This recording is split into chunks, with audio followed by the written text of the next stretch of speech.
I'm Ambiola, 32, female. Man, let me tell you, life was good for me before this crap hit the fan. I was a laid-back and fun-loving person who had it all. I had a job I loved, a caring husband named James, and a fantastic relationship with my mother-in-law, Candace. Everything seemed fine and dandy, you know. For the first 3 years of my marriage, things were smooth sailing. James, my husband, and I were like two peas in a pod. We laughed together, supported each other's dreams, and created beautiful memories that I thought would last a lifetime. It felt like a fairy tale, and I couldn't have been happier. One of the best parts was my bond with Candace, my mother-in-law. She was a gem of a woman, always welcoming me with open arms, and we'd often spend weekends chatting and sipping on some delicious tea, both figurative and literal. I cherished those moments, genuinely believing that our relationship was as strong as it seemed. In fact, let me give you a taste of the good times. There was this one summer when James and I decided to take a road trip along the stunning California coastline. We laughed until our stomachs hurt, singing our favorite tunes as the wind whipped through our hair. The joy and love we shared during that adventure made me feel invincible. But, my friends, all good things must come to an end, or so they say. And let me tell you, that saying couldn't be truer for my seemingly perfect life. One fateful day, I stumbled upon a truth that shattered my illusions. One day, I was coming back home from work, and this is what happened. I tried opening the front door, but for some reason, it appeared to be locked from the inside. I thought it was strange, since it normally wasn't locked, so I made my way to the back of the house to access the back door. As I approached the back door, curiosity gnawed at me like an insatiable itch. Something was off, and I couldn't ignore it. My steps slowed as I caught snippets of conversation drifting from inside the house. It was Candace and James talking about me. Naturally, my first thought was that they were planning a surprise for my upcoming birthday. Oh, how wrong I was. I pressed myself against the wall, eavesdropping on their conversation. The words that reached my ears felt like daggers to my heart. They weren't whispers of love or excitement. No, my dear friends. It was something entirely different. No, don't you see, James? We need to use Ambiola for this. You know what, Ma? You're right. I mean, it'll be foolproof, right? Of course, no one would suspect a thing. I continued to listen intently, my spidey senses sensing something wrong with this whole conversation. My heart sank, and a surge of disbelief washed over me as I stood frozen, absorbing the words that pierced through the closed door. The two people I trusted the most were planning something sinister, and they were going to involve me. They were discussing using me as their scapegoat in a huge fraud. The very thought made my blood run cold. James's voice, once filled with love and tenderness, now dripped with deceit as he detailed their twisted plans. We'll make it look like Ambiola was the mastermind behind it all. With her reputation and access to sensitive information, she'll be the perfect target. Candace's voice, usually warm and comforting, sounded cold and heartless as she chimed in. Yes, we can manipulate the evidence to make it appear as if Ambiola was involved from the beginning. Once the authorities catch wind of it, they won't hesitate to believe she's guilty. I was stunned, my mind reeling from the revelation. How could they do this to me? What had I done to deserve being entangled in their web of deceit? Questions flooded my thoughts, but the answers remained elusive. Anger surged within me, mingling with the hurt. They had locked the front door to prevent me from discovering their vile plot, to keep me in the dark while they schemed against me. It was a betrayal of the highest order, and I couldn't fathom how my own husband and mother-in-law could stoop so low. Tears welled up in my eyes as the shock gave way to a resolute determination. I refused to believe that this was the truth, that the people I loved and trusted had such malicious intentions. But the evidence before me was undeniable, and I had to face the harsh reality. Another feeling that I was feeling was pure confusion. What exactly did they think they were going to do? Did they think they could outsmart me? Me? A literal detective? Unraveling the truth and working on cases involving people like my husband and mother-in-law was my literal job. I had the skills and knowledge to see through their deception and fight back. Hard. I took a deep breath, steeling myself for the confrontation that lay ahead. With the upper hand now, having overheard James and Candace's nefarious conversation, I made my way back to the front of the house. I dialed James's number, my heart pounding in my chest as I waited for him to answer. Hello?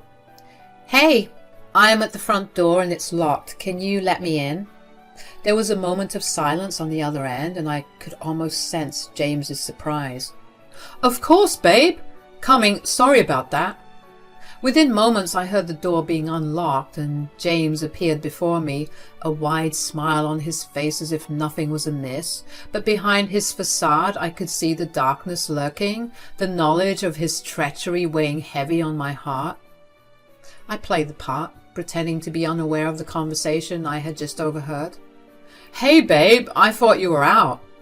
James beamed at me, his eyes glimmering with deceit. I just finished work early, so I decided to come back home and relax. As we exchanged pleasantries, my mind raced with conflicting emotions. Candace's presence in the kitchen only added to the turmoil.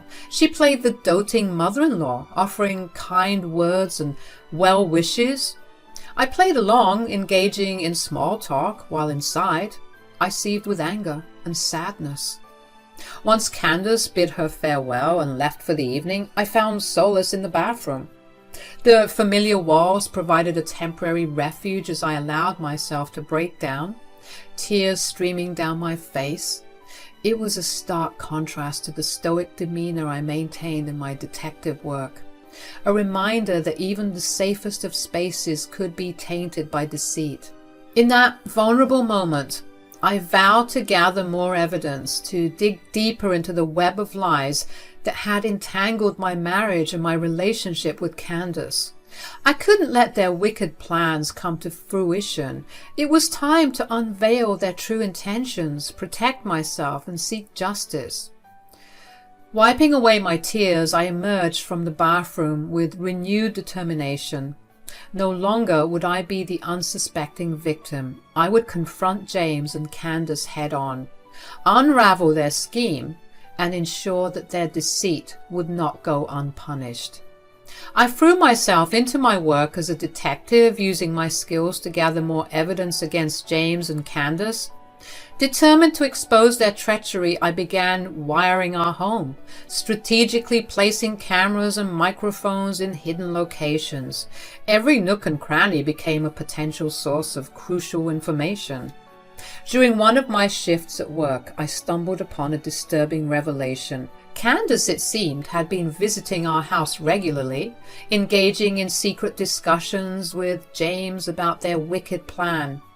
It became clear that James was intentionally skipping work, using his time to conspire with his mother against me. As I dug deeper into the details, the puzzle pieces started to come together. I discovered their intricate plot, their scheme to make me the scapegoat for a massive fraud. It sickened me to the core, realizing that the man I once loved and the woman who had treated me with kindness were capable of such betrayal. Each day brought new revelations, and I diligently collected and documented the evidence. I became a master of organization, meticulously compiling every incriminating piece of information. My determination only grew stronger with each discovery, fueling my desire to expose their deceit and protect myself from their malicious intentions. The wires and cameras became my allies, capturing every interaction, every whisper that unfolded between James and Candace. Their conversations revealed their true colors, showcasing the depth of their malevolence. With each recording, I added another layer of evidence to the growing pile, building a case that would shatter their facade and bring their dark plans to light. Late nights were spent poring over the footage, transcribing conversations, and connecting the dots. I couldn't rest until I had gathered enough proof to expose their true intentions and clear my name.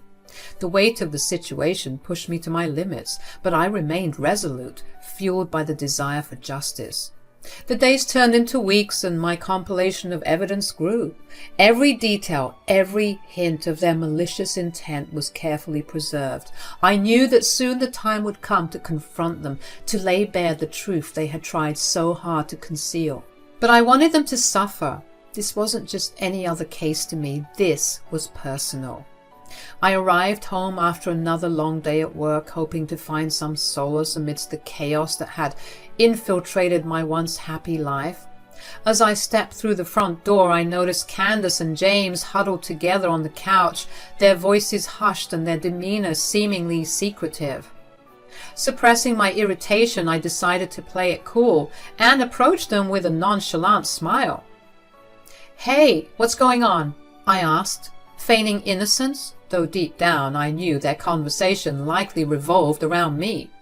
Candace and James exchanged a quick glance, their faces displaying a hint of guilt.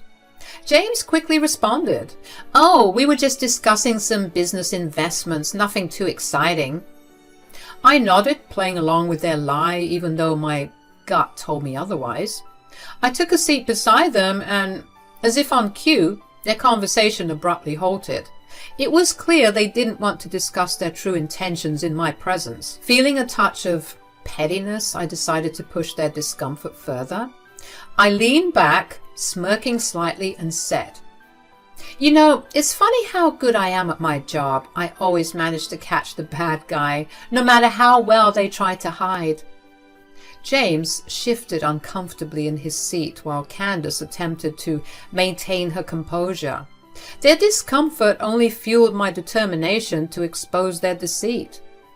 "Yeah, I've seen firsthand what happens to those who cross my path. They end up in the worst parts of jail, regretting the day they thought they could outsmart me." Silence hung in the air, the tension growing palpable. I could see the unease in their eyes, their guilt, trying to find a way to hide. It was a small victory, a way for me to assert myself and let them know that I was onto them. In that moment, I felt a flicker of empowerment, a glimmer of strength. The evidence I had carefully collected loomed large in my mind, reminding me that I held the key to exposing their true nature. They may have tried to deceive me, but they underestimated my resourcefulness and determination. As the awkward silence lingered, I knew I had struck a nerve. Their facade was crumbling, and the truth was inching closer to the surface. It was only a matter of time before their web of lies would unravel, and I would be the one standing tall, ready to confront them with the damning evidence I had amassed. But for now, I would bask in the discomfort I had stirred within them. They would never suspect that their victim had transformed into a formidable opponent, armed with knowledge and ready to bring their treachery to light. The game had shifted in my favor, and I was prepared to play it to the end. The weeks passed by, and my collection of evidence grew steadily. It was apparent that Candace and James were preparing to execute their malicious plan, their confidence soaring as they believed they had me trapped. Little did they know that their every move was being monitored, their words captured on hidden cameras and microphones. One evening, as I listened in through the surveillance feed, I couldn't help but burst into laughter. Their smugness and self-congratulatory remarks filled the room, oblivious to the fact that my team of trusted allies was waiting for the signal to strike. It was the perfect moment, the calm before the storm, and I reveled in the knowledge that the tables were about to turn. With a flicker of excitement and determination in my eyes, I relayed the cue to my team. Through a discreet communication device, I directed them to move in swiftly to break down the doors and confront Candace and James with the weight of their treachery. The sound of splintering wood filled the air as my team stormed into action. Candace's shrill screams and James's bewildered pleas for answers echoed through the house, a stark contrast to their previous confidence. They were forced to the ground, immobilized by the sudden turn of events.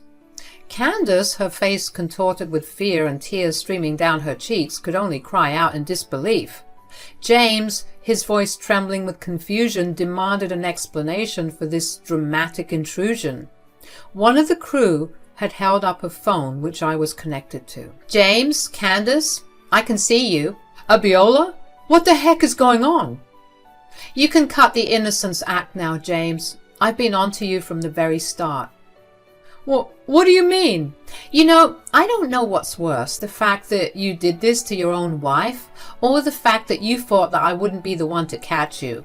I'm a detective, for Christ's sake." "Abiola, oh God, Abiola, please forgive us, we're so sorry."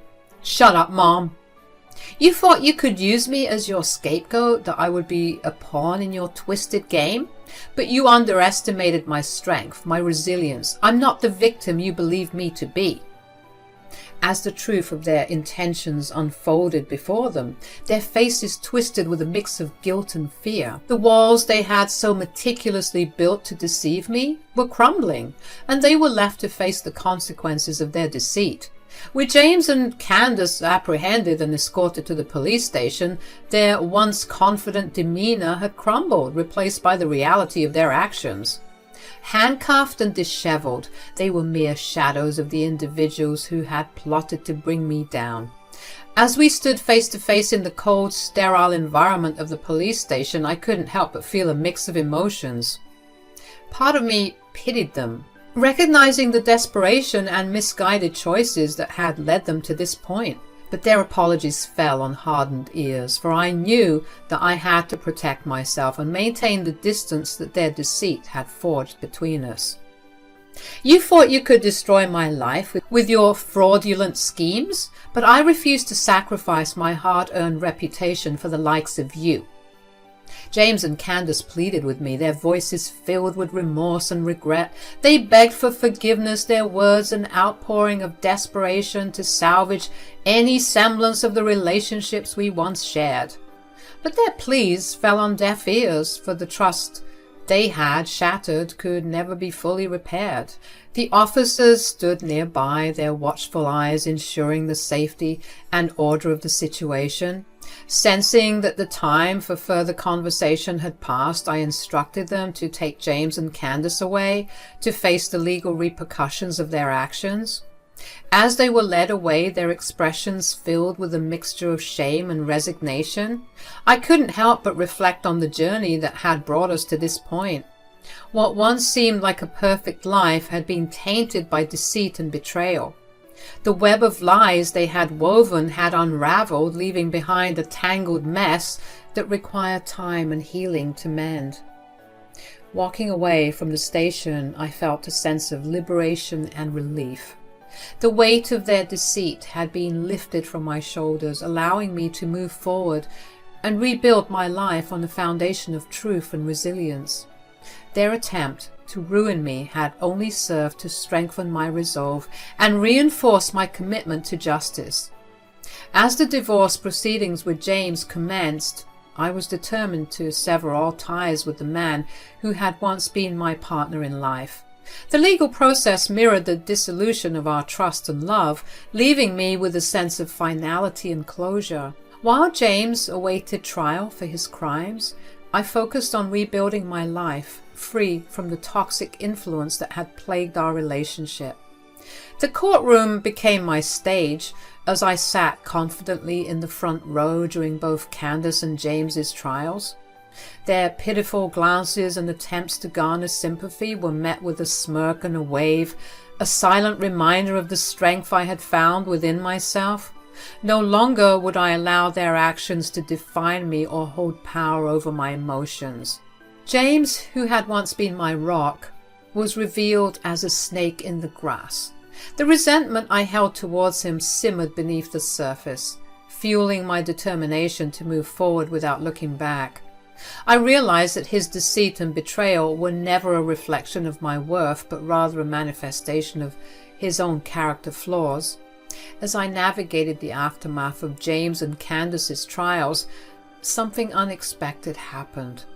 Word spread about my role in unraveling their deceitful schemes, and recognition started pouring in. Colleagues, friends, and even strangers admired my courage and resilience in taking down my own family members.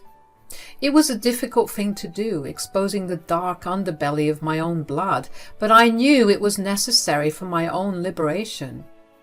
The local news caught wind of the sensational story, and I found myself being interviewed about the ordeal. Reporters praised my bravery and determination, emphasizing the significance of bringing justice to those who had deceived me. It was humbling to receive such recognition, knowing that my actions had resonated with others who had faced similar betrayals. My superiors at work took notice as well. They saw in me not just a detective, but a symbol of strength and integrity. I was commended for my unwavering commitment to upholding the law, even in the face of personal turmoil. The promotion that followed was not just a reward for my professional capabilities, but also a validation of my character and resilience. Meanwhile, behind the bars of their prison cells, James and Candace faced the grim reality of their future. Gone were the days of their lavish lifestyle and deceitful escapades. They were left to grapple with the consequences of their actions, imprisoned by their own greed and manipulation. The once carefree and jovial James now wore a haunted expression. His charismatic charm faded in the harsh reality of incarceration. The weight of his choices bore down on him, and I couldn't help but feel a twinge of satisfaction, knowing that he could no longer escape the consequences of his actions. Candace, who had once exuded an air of grace and superiority, now found herself stripped of her illusions of power. Behind bars, she faced the stark truth that money and influence could not shield her from the repercussions of her crimes. I imagined her nights filled with restless sleep, haunted by the choices that had led her to this point. Their future in prison loomed ahead, a stark contrast to the lives they had once led. While they faced the monotony and harsh realities of life behind bars, I found solace in the fact that justice had been served. Their punishment served as a reminder to them and others that no one is above the law. As I reflected on the journey I had undertaken, I couldn't help but acknowledge the personal growth and strength that had emerged from the chaos. Taking down my own family members was not an easy task, but it had unleashed a resilience within me that I hadn't known existed. I had triumphed over the darkness that had threatened to consume me, emerging from the shadows with my head held high. The recognition I received was not just a pat on the back. It was a testament to my ability to confront difficult truths and rise above them. I had transformed from a victim to a victor, and in doing so, I had discovered a strength that would guide me on my journey to a brighter future.